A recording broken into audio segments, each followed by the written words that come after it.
बिस्मिल्लाहिर्रहमानिर्रहीम, अस्सलाम वालेकुम। मैं हूं आपका होस्ट चौधरी इरफान ज़हीर और आपको स्पोर्ट्स क्लब में वेलकम कहता हूं। नाज़रीन, अभी जैसे पता है कि हमारी टीम दौरा न्यूजीलैंड के लिए मौजूद है। इस पे कुछ हवाले से बात करना चाहेंगे। हमारे लिए ये दूसरा दौरा है जब से कोविड आया है। पहले हमारी टीम ने दौरा इंग्लैंड किया, बड़ा सक्सेसफुल रहा। तमाम प्लेयर्स ने चार्टर्ड प्लेन के अंदर ट्रैवल किया और टेस्टिंग पाकिस्तान में भी की गई और इंग्लैंड जाके भी हुई। किसी के अंदर पॉजिटिव नहीं आया। अभी इसी वाले से कुछ हमने बात की दौरा न्यूजीलैंड के हवाले से पीसीबी हुकाम से कि इस दफ़ा जैसे इधर सबकी टेस्टिंग नेगेटिव आई, जैसे ही टेस्टिंग न्यूजीलैंड पहुंच के हुई तो उसमें पॉजिटिव केसेस पहले 7 आए, फिर बाद में एक और प्लेयर का नाम भी आया कि 8 लोगों की टेस्टिंग पॉजिटिव आई, जिसकी वजह से उन्हें आलमोस्ट 2 वीक्स के लिए आइसोलेशन में रखा गया, क्वारंटीन कर दिया गया। इसमें पीसीबी हुकाम का कहना था कि इतनी लंबी फ़्लाइट को चार्टर्ड प्लेन पे भेजना हमारे लिए पॉसिबल नहीं था और ये तमाम जो एक्सपेंसेस थे, एक्सपेंडिचर बेयर करना चाहता वो न्यूजीलैंड बोर्ड की ज़िम्मेदारी थी, जिस पे न्यूजीलैंड बोर्ड का कहना ये था कि हम इतना ज़्यादा एक्सपेंस बेयर नहीं कर सकते क्योंकि आल्दो बड़ी लंबी फ़्लाइट थी, 18-19 आवर्स की ये फ़्लाइट थी, तो उसमें कमर्शियल फ़्लाइट पे पाकिस्तानी प्लेयर्स को ट्रैवल करना पड़ा, जिसकी वजह से सबका मानना यही है अगर इधर नेगेटिव थे उधर जाके पॉजिटिव आए तो ये ऑब्वियसली एक बड़ी कॉमन सेंस की बात है कि ट्रैवलिंग के अंदर ही ये प्रॉब्लम फेस करना पड़े। जिसके बाद उनकी न्यूजीलैंड बोर्ड और उनकी हेल्थ डिपार्टमेंट की तरफ से काफ़ी स्ट्रिक्ट एक्शन भी लिए गए, प्लेयर्स को कर्टेल कर दिया गया, उनकी तमाम एक्टिविटीज़ को रोक दिया गया। बट एक अच्छी चीज़ ये है कि अब वो तमाम आइसोलेशन का पीरियड ख़त्म हो चुका है और दोबारा से वो न्यूजीलैंड के शहर क्विस टाउन्स के अंदर दोबारा से टीम प्रैक्टिस भी कर रही है और बहुत जल्द वो अपनी तमाम ट्रेनिंग सेशन के बाद मैचेस भी खेलेंगे। अब शो का बाकायदा आगाज़ करते हैं वीकली स्पोर्ट्स राउंड अप से।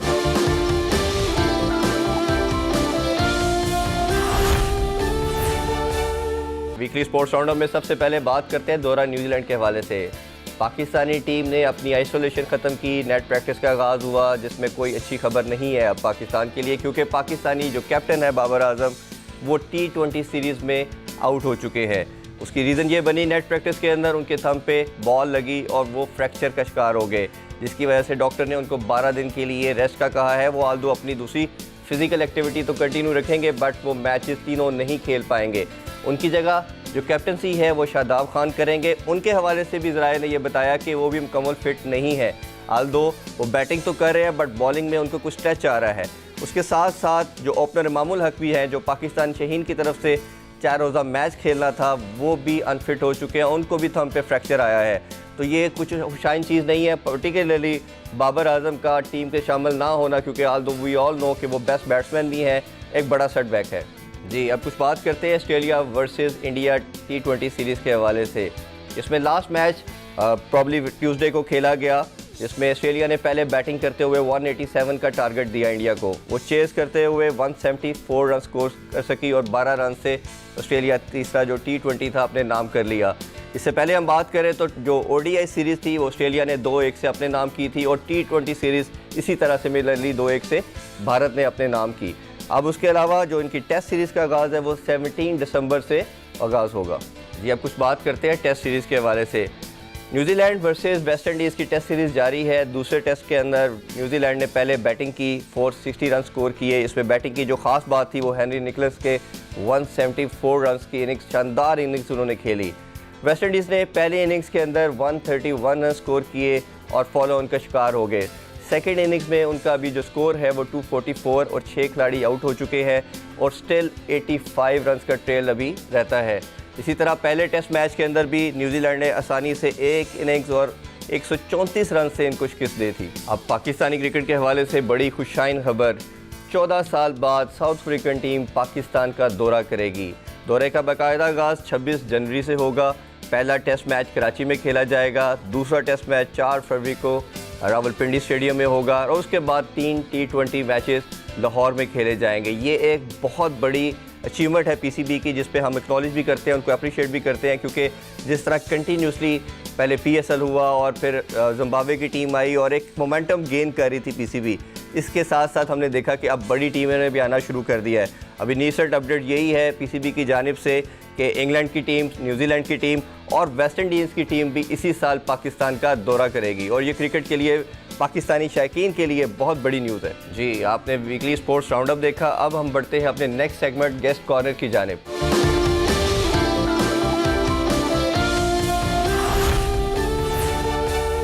आज गेस्ट कॉर्नर में हमारे साथ बड़े स्पेशल एनालिस्ट हैं। सबसे पहले हम दावत दी है मैम मारिया रशीद को, उनसे कुछ करंट क्रिकेट के हवाले से बात करना चाहेंगे। मैम बहुत शुक्रिया आपके टाइम का। Thank you so much for inviting. जी आप ठीक ठाक हैं, खैरियत से हैं? अल्हम्दुलिल्लाह। चलें माशाल्लाह, ग्रेट। अच्छा, कुछ डिस्कशन करना चाहेंगे अभी करंट क्रिकेट के हवाले से। जैसे हमारी टीम अभी ऑलरेडी न्यूजीलैंड में मौजूद है और हमें देखा कि ऑलरेडी ये बड़ा ज़्यादा प्रॉब्लमेटिक सिचुएशन बनी कि जब 8 लोगों का कोविड पॉजिटिव आ गया। अब दो उसमें पीसीबी के हुकाम से भी बात हुई, उन्होंने कहा कि चार्टर प्लेन करना पॉसिबल नहीं था, इसीलिए कमर्शियल फ्लाइट ली। तो इस सारे सिनेरियो को पहले आप कैसे देखते कि कितनी एम्बैरेसिंग सिचुएशन बनी? इवन उन्होंने ये भी कहा कि अगर दोबारा वायलेशन हुई तो हम वापस भेज देंगे। तो इसको पहले आप बताइए कैसे देखती है? देखिए, मेरा ख्याल है इसमें थोड़ी सी मिसअंडरस्टैंडिंग है।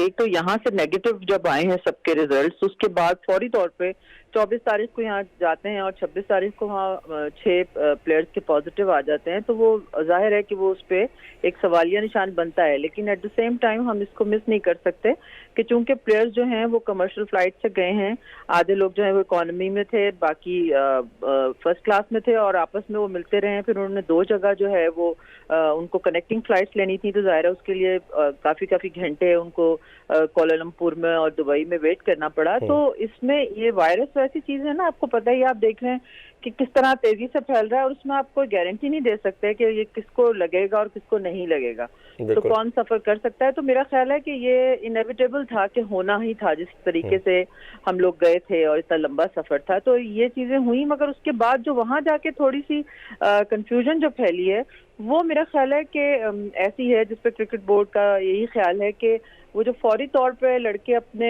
खाना पकड़ रहे थे और उन्होंने मास्क नहीं पहना हुआ था या वो अपना सामान अंदर ले रहे थे, ये सारी चीजें, तो ये मेरा ख्याल है कि वहाँ पे जो मैनेजर साथ होते हैं, अगर उनको एसओपीज प्रॉपरली बताए गए थे तो उनको अमल करवाना चाहिए था, और अगर उनको नहीं बताए गए थे तो फिर ये जाहिर है एक तरह से कम्युनिकेशन का गैप है या नालायकी है, और क्या कह सकते हैं आप। जी, इसमें थोड़ा शुक्र है। जी प्लीज। यही मैं कह रही थी कि अब शुक्र है कि अब हम निकल आए हैं और लड़के एंजॉय भी कर रहे हैं, रिलैक्स भी हो रहे हैं। लेकिन अभी एक और प्रॉब्लम आ गया ना, जैसे अभी 18 से हमारा T20 सीरीज का आगाज हो रहा है। आज की अपडेट ये है कि बाबर आजम जो हमारे अब कैप्टन में ऑल फॉर्मेट के अंदर, वो सीरीज से आउट हो गया, उनका जो थंब है फ्रैक्चर आ गया है। तो उसको कैसे देखते हैं कि शादाब के ऊपर रिस्पॉन्सिबिलिटी ये एक बहुत ज़्यादा ऐड ऑन हो गई, इवन दो वो भी फिट नहीं है राय के मुताबिक कि उनकी भी अभी लेग में जो है वो स्ट्रेच फील कर रहे हैं। तो एक तो उनका आउट होना सीरीज से कितना पाकिस्तान के लिए बड़ा लॉस है, और शादाब को एज ए कैप्टन आप कैसे देख रही हैं, कैसे वो लेके चलेंगे? देखिए, एक तो बाबर आजम का जो है बहुत बड़ा ब्लो है। मेरा ख्याल है दुनिया के बेहतरीन प्लेयर्स में से हैं T20 के वो, और हमारे कप्तान हैं, ओपनर हैं, पावर प्ले का बहुत अच्छा इस्तेमाल करते हैं। डिपेंडेंट होती है टीम उनके ऊपर कि बाबर आजम आएंगे और वो इनिंग्स बना के जाएंगे।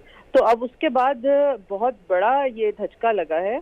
मगर इस दूसरी सूरत हाल ये भी है कि आपके जो दूसरे नौजवान प्लेयर्स हैं, जैसे हैदर अली हैं या अब्दुल्ला शफीक हैं या जिशान मलिक हैं, इन लोगों को चांस अगर मिलता है तो ये उनके लिए गोल्डन चांस होगा कि वो अपनी वर्थ को यहाँ पे साबित कर सकें कि वो कितने अच्छे प्लेयर्स हैं। और हफीज सीनियर भी हैं, खुशदिल शाह भी हमारे पास एक हिटर जो है वो नीचे फिनिशिंग करने वाला मौजूद है। उसके अलावा इफ्तिखार अहमद हैं, यासिर शाह हैं, अगर वो नहीं भी खेलते शादाब, क्योंकि शादाब अभी तक फिट नहीं है। मुझे नहीं लगता कि शादाब को इंजेक्शन वगैरह लगा के भी खेलना चाहिए इस तरह से। तो यू नेवर नो, इस वक्त सिचुएशन क्लियर नहीं है। अभी बोर्ड भी इस बारे में कोई बात नहीं कर रहा, क्योंकि मैनेजमेंट अभी डिसाइड कर रही है कि उन्होंने किसको कप्तान रखना है। बहुत ओपन सी सिचुएशन है, क्योंकि अगर शादाब नहीं खेलते तो उसके बाद फिर जो मिसबाहुल हक है, मुझे लगता है उनका टिल्ट जो है वो रिजवान की तरफ होगा कि उसको कप्तान जो है बनाया जाए। अभी तक तो वैसे उन्होंने यही प्रेस रिलीज में कहा है कि शादाब कैप्टन होंगे, बट आप नहीं समझती अगर लेट्स अज्यूम कि अगर शादाब भी फिट नहीं होते तो हमारे पास जो बेस्ट ऑप्शन जो है वो सरफराज की होनी चाहिए, क्योंकि जिस तरह उन्होंने हमें नंबर 1 रखा काफ़ी लंबे टाइम तक T20 के अंदर, और लड़के भी सारे उनके साथ खेल चुके हैं, तो क्या वो बेहतर ऑप्शन नहीं है? इसका प्रेसिडेंट मौजूद है साउथ अफ्रीका के अंदर, जब वो सरफराज कैप्टन थे तो एक जो ऐसा अनफॉर्चुनेट इंसिडेंट हुआ जिसे वापस आना पड़ा, फिर T20 के अंदर against south Africa Shoaib Malik ने कैप्टनसी की। तो आपको ये नहीं लगता कि क्या उनकी जगह सरफराज बेहतर ऑप्शन है? मेरा ख्याल ये है कि सरफराज को टीम में as a wicket keeper batsman T20 में होना चाहिए। ये मेरी जाती राय है रिजवान की जगह। और उसके अलावा ये है कि अगर आप ईमानदारी से पूछें तो इस वक्त जो मोहम्मद हफीज हैं वो मुझे आइडियल चॉइस लगता है कप्तानी के लिए, क्योंकि T20 के फॉर्मेट में हैं, सीनियर हैं, बहुत अच्छी फॉर्म में हैं, प्लस एक मोस्ट सीनियर है इस वक्त टीम में, जो कि कप्तान भी बड़े अच्छे रह चुके हैं और हैंडल कर सकते हैं सब सिचुएशन को। पर एट द सेम टाइम मुझे ये भी पता है कि मैनेजमेंट शायद उनको इतना पसंद नहीं करती और उनको ये चांस ना मिले तो फिर सेकंड चांस जो है वो सरफराज का ही बनता है असूलन। मगर अनफॉर्चुनेटली हमारे शायद लड़के कोई कंफर्टेबल नहीं है उनके साथ, जिसकी वजह से सरफराज को फिलहाल मेरा नहीं ख्याल के कंसिडर किया जा रहा है। अच्छा, इसमें ये मजीद मैं बात करना चाहूँगा कि अभी ये टीम जो सिलेक्शन हुई है 35 लड़के थे, जिसमें से फ़खर तो ऑलरेडी स्टार्टिंग में ही उनको टेम्परेचर हुआ, ऑल्दो कि उनका टेस्ट जो नेगेटिव था, बट वो ट्रैवल नहीं किया। तो 34 लोगों को लेके जाना और शाहीन का और पाकिस्तानी टीम का एक साथ अनाउंसमेंट, क्या आपको लगता नहीं है कि ये मिसबा की तरफ से फेस सेविंग थी? वो नहीं चाह रहे थे कि अपनी last assignment as a chief selector किसी भी तरह की वो नेगेटिविटी नहीं चाह रहे थे प्रॉब्ली, एक स्कूल ऑफ थॉट तो ये है, या आपके ख्याल में ये जस्टिफाइड था कि दोनों को एक साथ लेके जाना और उसमें ये सारे लड़के शामिल होने चाहिए थे? क्योंकि मैंने प्रेस कॉन्फ्रेंस में उनसे बात भी की कि क्या फ़खर का, जैसे इमामुल हक का उनको लेके गए साथ, ना वो T20 खेलते हैं ना वो टेस्ट मैचेस खेलते हैं, हमारे पास ऑलरेडी लड़के उसके लिए जा चुके थे, तो उनको लेके जाना उनकी जगह पे जो है शफीक को ना खिलाना, तो आपको ये नहीं लगता कि ये सिलेक्शन, कुछ लड़के जैसे जाहिद महमूद अच्छा परफॉर्म कर रहे थे, उनको एज ए स्पिनर चांस नहीं दिया गया, तो ये पूरी सिलेक्शन को कैसे देखती हैं आप 35 लोगों की? नहीं, देखिए मेरा ख्याल है ये इस लिहाज से तो बेहतर है कि आपके पास देखें ना अभी भी जैसे ऑप्शन जो है वो अवेलेबल है वहाँ पे, क्योंकि इतनी दूर हैं, ये मुल्क इतनी दूर है, वहाँ पे आना जाना आसान नहीं है कि अगर एक खुदा ना खास्ता जैसे आज बाबर आजम के साथ हुआ है, इसी तरह अगर शादाब नहीं होते तो आपके पास दूसरे प्लेयर्स मौजूद हैं रिप्लेस करने के लिए, एक ये चांस। दूसरा ये कि आपको पता है हमारे पास जो ए सीरीज जो है वो हमारी बहुत अरसे से खत्म हुई थी, हमारे नौजवानों को वो चांस मिल रहा था। अनफॉर्चुनेटली कोविड का इतना लंबा हो गया कि एक मैच तो दरखास्त करनी पड़ी पीसीबी को न्यूजीलैंड पे बोर्ड से और उसको विड्रॉ करना पड़ा। तो इसमें ले जाने में तो एक्चुअली कोई हर्ज नहीं है, बहुत अच्छी बात है कि साइड पे वो शाहीन भी खेल रहे हैं और आपकी मेन टीम का भी साथ साथ मैचेस चल रहे हो। मगर जो आप ये बात कर रहे हैं सिलेक्शन की, मेरा ख्याल है देखें इसमें लाइकिंग डिसलाइकिंग तो बहुत काम करती है, इसमें कोई शक नहीं है। बहुत से प्लेयर जो हैं वो 18, 19, 20 के फर्क के साथ एक दूसरे जैसे ही होते हैं, मगर यहाँ पे चॉइस आ जाती है कि सेलेक्टर जो है या हेड कोच जो है वो किसको पसंद कर रहे हैं। तो इस वजह से जैसे आपने इमाम का जिक्र किया, अनफॉर्चुनेटली वो भी इस वक्त अनफिट हो गए, तो उनका बनता नहीं था, मगर आप कुछ नहीं कर सकते। आप बात कर रहे हैं असर शफीक की, मैं बात करती हूँ सऊद शकील की, कि उनको वो इतने मुसलसल वो सिंध की तरफ से स्कोर कर रहा है लड़का, 392 रन उसने किए थे। आप क्यों उस प्लेयर को जो कि 30-32 साल का हो गया है, अब एज निकल जाती है तो फिर हम लोग ये रोना सुनते हैं कि जी वो उसकी उम्र ज्यादा हो गई, अब हम फ्यूचर की तरफ देख रहे हैं। तो फ्यूचर जब यंगस्टर खेल रहा है, अभी मोहम्मद जैसे जाहिद की आपने बात की, अब वो कितना ज्यादा विकेटें ले रहे हैं, कितना अच्छा खेल रहे हैं, नुमान कितनी विकेटें ले रहे हैं, हमें मुझे समझ नहीं आती कि एक लेफ्ट आर्म स्पिनर या लेग स्पिनर, एक ही जो एक माइंड है ना मिसबा का, अनफॉर्चुनेटली वो जितने अच्छे कप्तान भी रहे हैं और जितने वो समझदार आदमी हैं, जितनी उनको क्रिकेट की सेंस है, उसमें एक खामी उनकी ये है कि वो स्टक हो जाते हैं, वो रिजिड हो जाते हैं। अगर उन्होंने सईद अजमल को खिलाना था तो बस सईद अजमल को ही खिलाना था, वो फिर उन्होंने किसी और की तरफ नहीं देखना। इतना अब यासिर शाह के ऊपर डिपेंडेंट है, ये बहुत ही अनफॉर्चुनेट बात है कि आपके पास पैरेलल अगर प्लेयर्स मौजूद हैं और आपके पास मुख्तलिफ फॉर्मेट्स भी मौजूद हैं, उसके बावजूद आप उनको चांस नहीं देते। अच्छा, इस पे जैसे देखें, मैं बात इसीलिए करना चाह रहा था कि काशिफ भट्टी जो थे, दौरा इंग्लैंड में मौजूद थे, आपने एक पहले टेस्ट के अंदर दोनों स्पिनर को खिला दिया, आपने यासिर शाह को देखा, हमने देख रहे हैं काफ़ी टाइम से वो यूएई के बाहर तो बिल्कुल परफॉर्म नहीं कर पा रहे, जो क्रिस्मा था उनका वो नहीं नज़र आ रहा। फिर आपके पास काशिफ भट्टी थे, आपने चांस नहीं दिया, दोनों ही लेग स्पिनर खिला दिए। शायद आप वी ऑल नो बड़े अच्छे ऑलराउंडर है, बट T20 और ODI के स्पेशलिस्ट है, टेस्ट में नहीं, उस टेस्ट की बॉलिंग वो नहीं करते, वो जिसको हमें इवेंचुअली रिजल्ट में भी नजर नहीं आया। तो काशिफ भट्टी को नहीं खिलाया गया, फिर जफर गोहर को भी रखा गया, पहले नहीं खिलाया गया।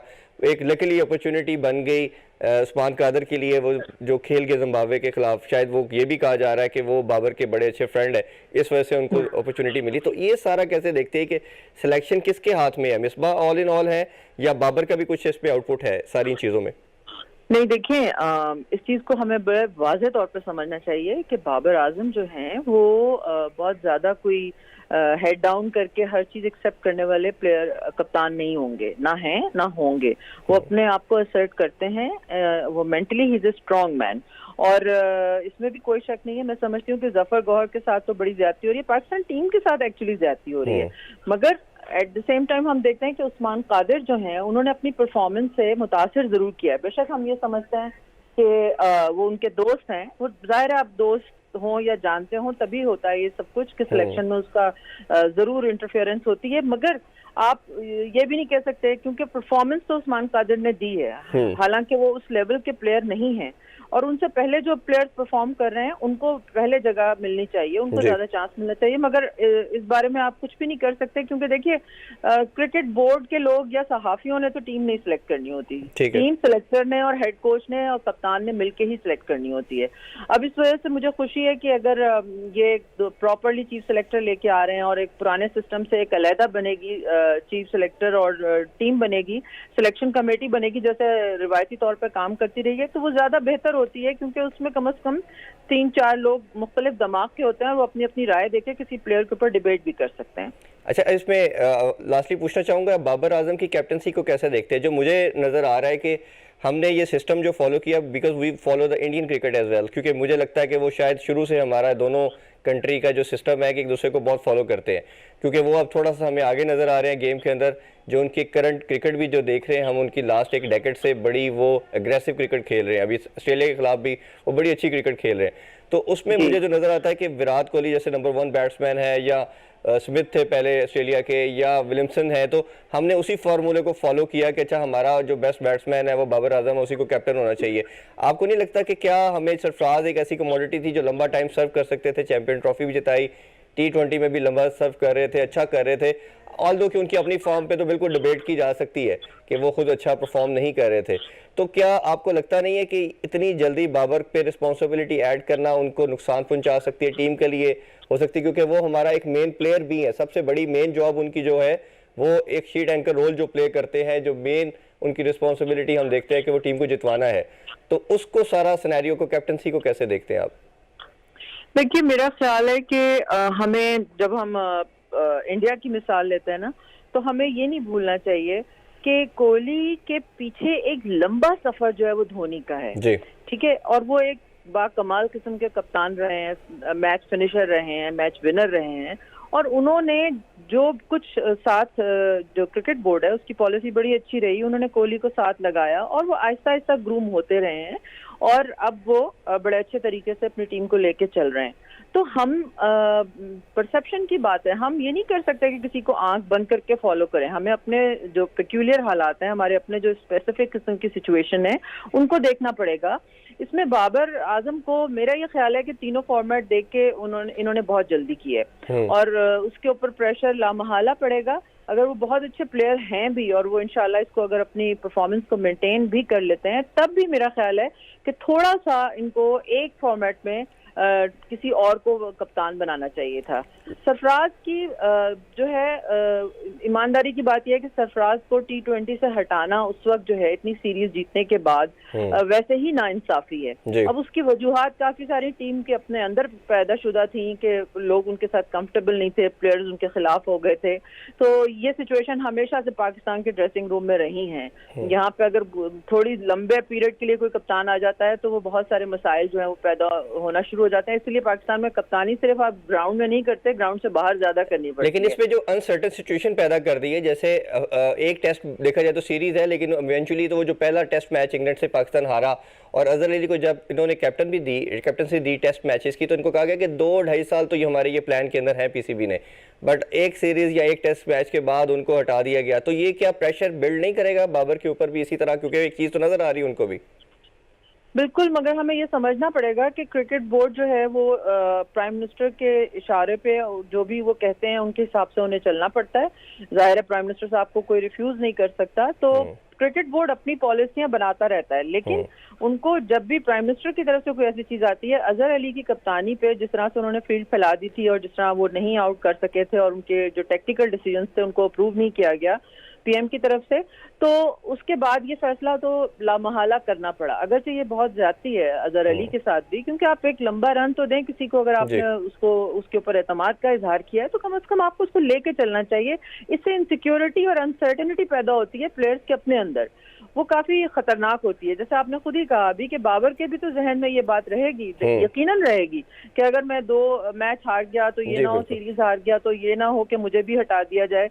तो इसी कन्फ्लिक्ट का शिकार जो है वो सरफराज भी रहे हैं। तो इस यहाँ पे इम्पोर्टेंट चीज होती है कि आपका एक थिंक टैंक होता है क्रिकेट बोर्ड के अंदर जो संजीदगी से संजीदा फैसले करता है। हमारे यहाँ वो चीज नजर नहीं आ रही। हमारे यहाँ चूंकि ऊपर से प्रेशर आते हैं और अंदर से जो सही समझता है गलत समझता है वो फैसले कर लेता है। इसकी वजह से थोड़ा सा क्योस नजर आता है। तो इसको स्टेबिलिटी लाने की बहुत सख्त जरूरत है पाकिस्तान टीम को, परफॉर्मेंस के साथ भी और ग्राउंड से बाहर भी। मैम आलिया रशीद की गुफ्तगू सुन रहे थे आप, बहुत शुक्रिया आपके कीमती टाइम का। अभी प्रोग्राम में ब्रेक का टाइम हुआ है, मिलते हैं आफ्टर शॉर्ट ब्रेक।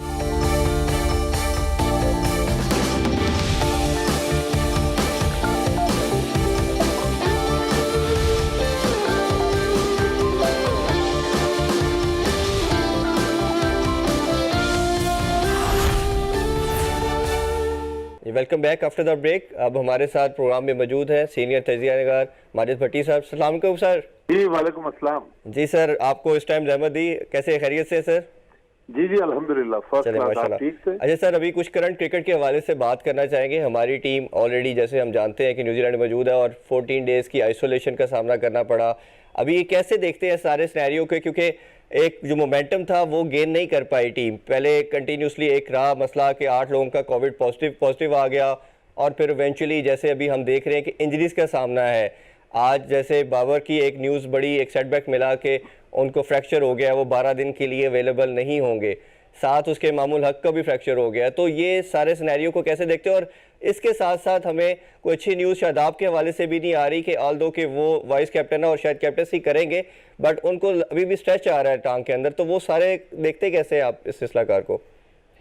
देखें, अगर आप न्यूजीलैंड जो पाकिस्तान की टीम गई हुई है, सारे एक्सपर्ट्स ये कह रहे थे कि पाकिस्तान की टीम अगर इस सीरीज में न्यूजीलैंड को अपसेट कर सकती है तो वो उसी सूरत में कर सकती है कि अगर बाबर आजम जो उनका दुनिया में इस वक्त रुतबा है और बाबर आजम की जो क्लास है वो अपनी असल क्लास जो है वो दिखाएं।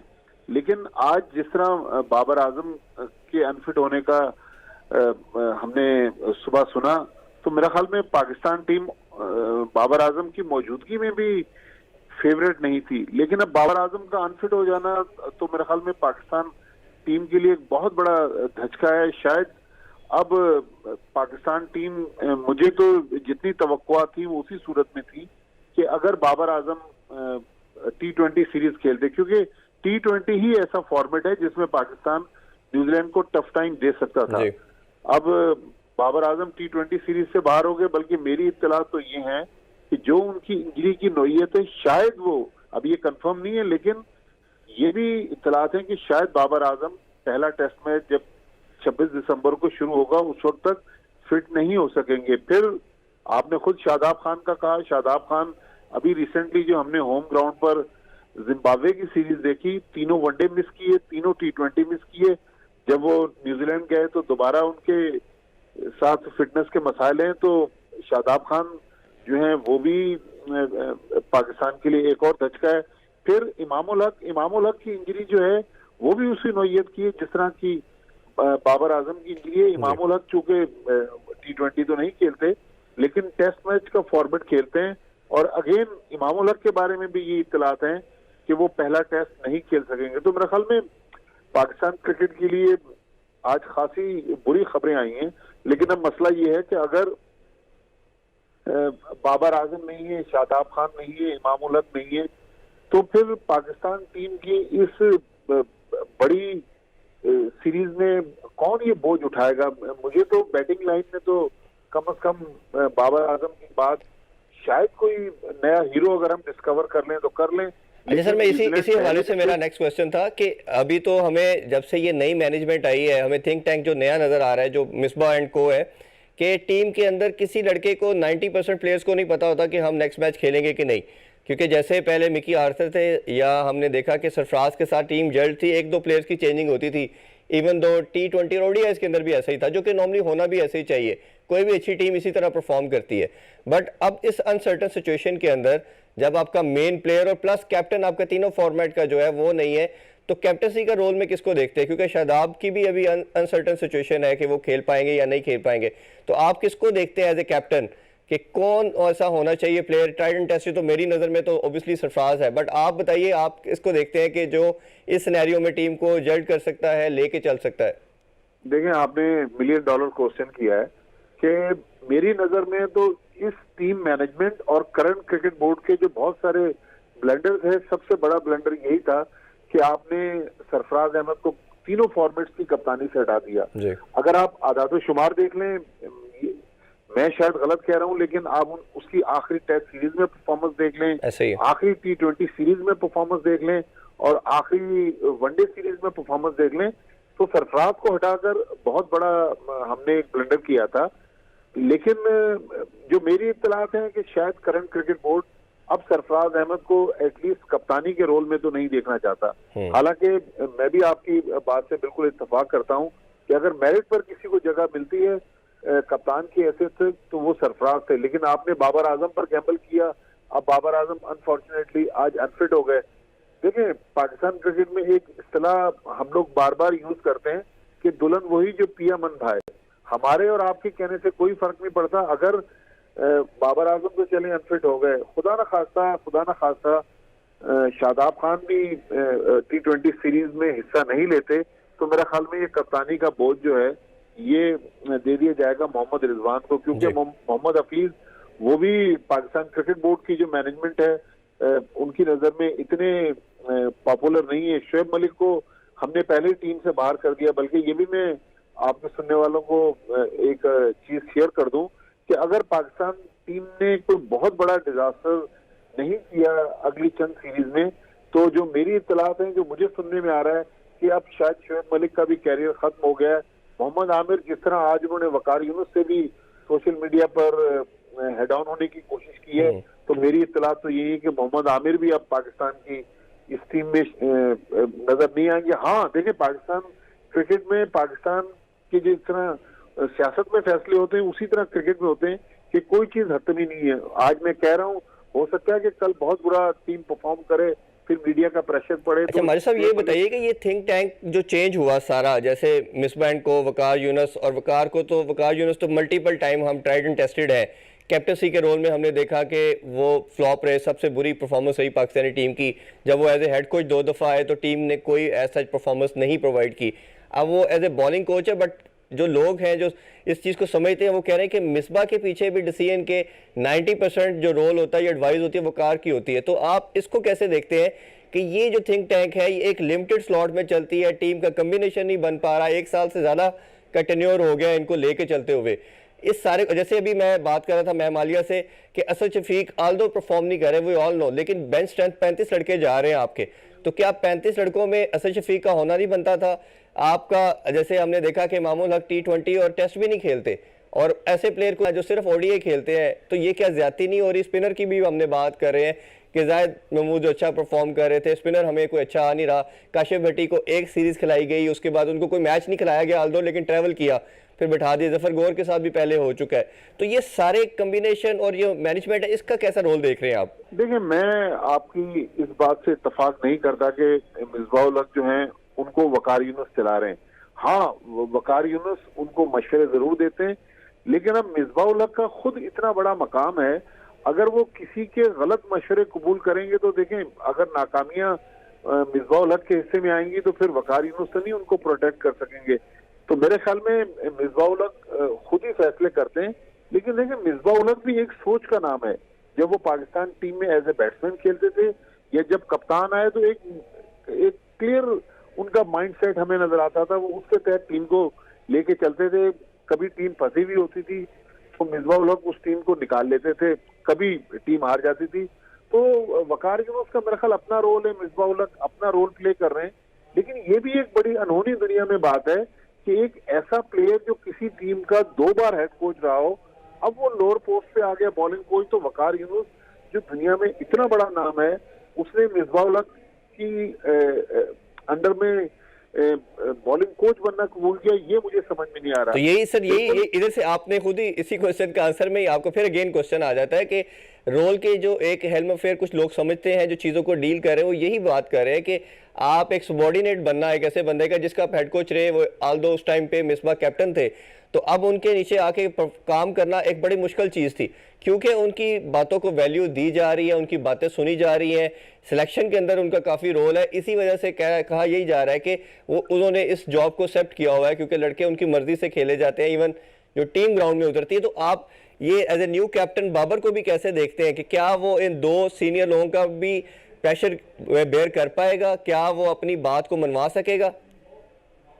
देखिए, बाबर आजम दुनिया में इस वक्त जो 2-3 टॉप के बैट्समैन हैं, जिसमें विराट कोहली, स्टीव स्मिथ और बाबर आजम, उस कैटेगरी में उनका नाम आता है। अब बाबर आजम पर ये खुद ही इसका इन्हिसार है कि वो पावर ले पाते हैं या नहीं ले पाते। मेरा ख्याल में जितना हम बाबर आजम को एक सीधा साधा और मासूम सा कप्तान समझते हैं, ऐसा नहीं है। बाबर आजम जहां फैसले लेना चाहते हैं वो लेते हैं। जिस तरह रिसेंटली उस्मान कादिर ने अभी परफॉर्म किया है, लेकिन मैं जब से हम पिछले 1 साल से देख रहे हैं, उस्मान कादिर चूंकि बाबर आजम के बचपन के दोस्त हैं, बहुत सारे सीरीज बगैर खेले वो पाकिस्तान टीम में ट्रेवल करते रहे, तो बाबर आजम को जहां जिम्मेदारी लेना होती है या फैसले करवाना होते हैं या फैसले मनवाना होते हैं, वो फैसले करते भी हैं और मनवाते भी हैं। लेकिन इस सवाल से पहले जो आप जाहिद महमूद की बात कर रहे थे, देखिए बहुत नाइंसाफी है एक ऐसे प्लेयर के साथ जो सिंध के एक छोटे से शहर दादू से जिसका ताल्लुक है, और पिछले दिनों उसकी एक गेंद थी कायद-ए-आज़म ट्रॉफी में, जिसको माहिरीन ने शेन वॉर्न की एक टेस्ट मैच की बड़ी फेमस बॉल थी। जाहिर है शेन वॉर्न जितना बड़ा नाम तो जाहिद महमूद का नहीं है जी। लेकिन मैं चूंकि कराची में रहता हूँ, अंदरूने सिंध में जो हमारे यहाँ के सिंध के न्यूज चैनल्स हैं या मैं टेलीविजन चैनल्स की बात कर रहा हूँ, जो सिंधी चैनल्स हैं या सिंधी मीडिया है, वो देखें इसमें बहुत सख्त नाराजगी का इजहार कर रहा है कि आप 35 लड़के, आपने खुद कहा कि 35 मेंबर स्क्वाड गया हुआ है, तो अगर जाहिद महमूद को हम शामिल कर लेते तो कोई मुजायका नहीं था। लेकिन अब मसला ये है कि हमारे पास यासिर शाह भी राइट आर्म लेग स्पिनर है, शादाब खान भी राइट आर्म लेग स्पिनर है, फिर उस्मान कादिर भी राइट आर्म लेग स्पिनर है। तो अब मसला ये है कि 4 लेग स्पिनर ले जाना दानिशमंदी नहीं है, लेकिन अब ये सिलेक्टर्स का काम है कि जो लड़का माजी में परफॉर्म करता रहा है और अब वो परफॉर्मेंस नहीं दे रहा, तो फिर हमें उनको खुदाफिज कहना चाहिए।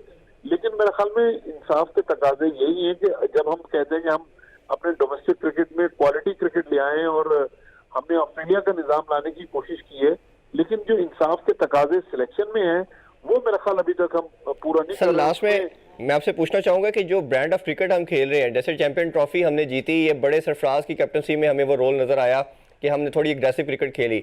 मिसबा के तमाम टेन्योर अगर हम देखें, उसमें भी हमने टेस्ट आल्दो यूए की कंडीशन में जीते, बट T20 और ODIs में हमारी कोई परफॉर्मेंस नहीं रही।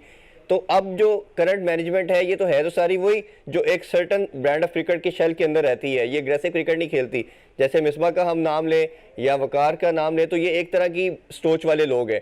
तो अब जैसे बाबर का जो मेरा अगेन वही चीज़ है कि वो आप इस जो क्रिकेट ऑस्ट्रेलिया की हम देख रहे हैं, न्यूजीलैंड की देख रहे हैं, इंग्लैंड की देख रहे हैं, तो पाकिस्तान कैसे इनको कम्पीट कर पाएगी इस स्टेट ऑफ माइंड के साथ? देखिए, अगर पाकिस्तान क्रिकेट की हम बात करें तो पीसीबी ने उसकी प्रोजेक्शन बहुत कम की है, लेकिन मैं आपको बहुत एक इंटरेस्टिंग फैक्ट शेयर कर दूं कि रिसेंटली पाकिस्तान क्रिकेट बोर्ड ने एक विजन जो डोमेस्टिक टीमें खेल रही हैं उसको कहते हैं पाकिस्तान वे का नाम दिया उस विजन को। उस विजन में पाकिस्तान क्रिकेट बोर्ड ने ये कहा है कि अगले 5 साल में हमने कम से कम एक आईसीसी का टूर्नामेंट जीतना है, हमने टेस्ट मैच में टॉप 3 टीमों में मकाम हासिल करना है, हमने आईसीसी की जो प्लेयर्स रैंकिंग है उसमें टॉप पोजीशन हमारे प्लेयरों ने हासिल करनी है। लेकिन बिल्कुल आपकी बात ये भी सही है कि जिस ब्रांड की हम क्रिकेट खेल रहे हैं, तो ये पाकिस्तान वे तो उस तरफ जाता हुआ नजर नहीं आ रहा, ये रास्ता तो कहीं और जाता हुआ नजर आ रहा है। लिहाजा अगर हमने दुनिया की टॉप टीमों को कम्पीट करना है तो हमें अपना इस जो एक अंदाज है उसको तब्दील करना होगा।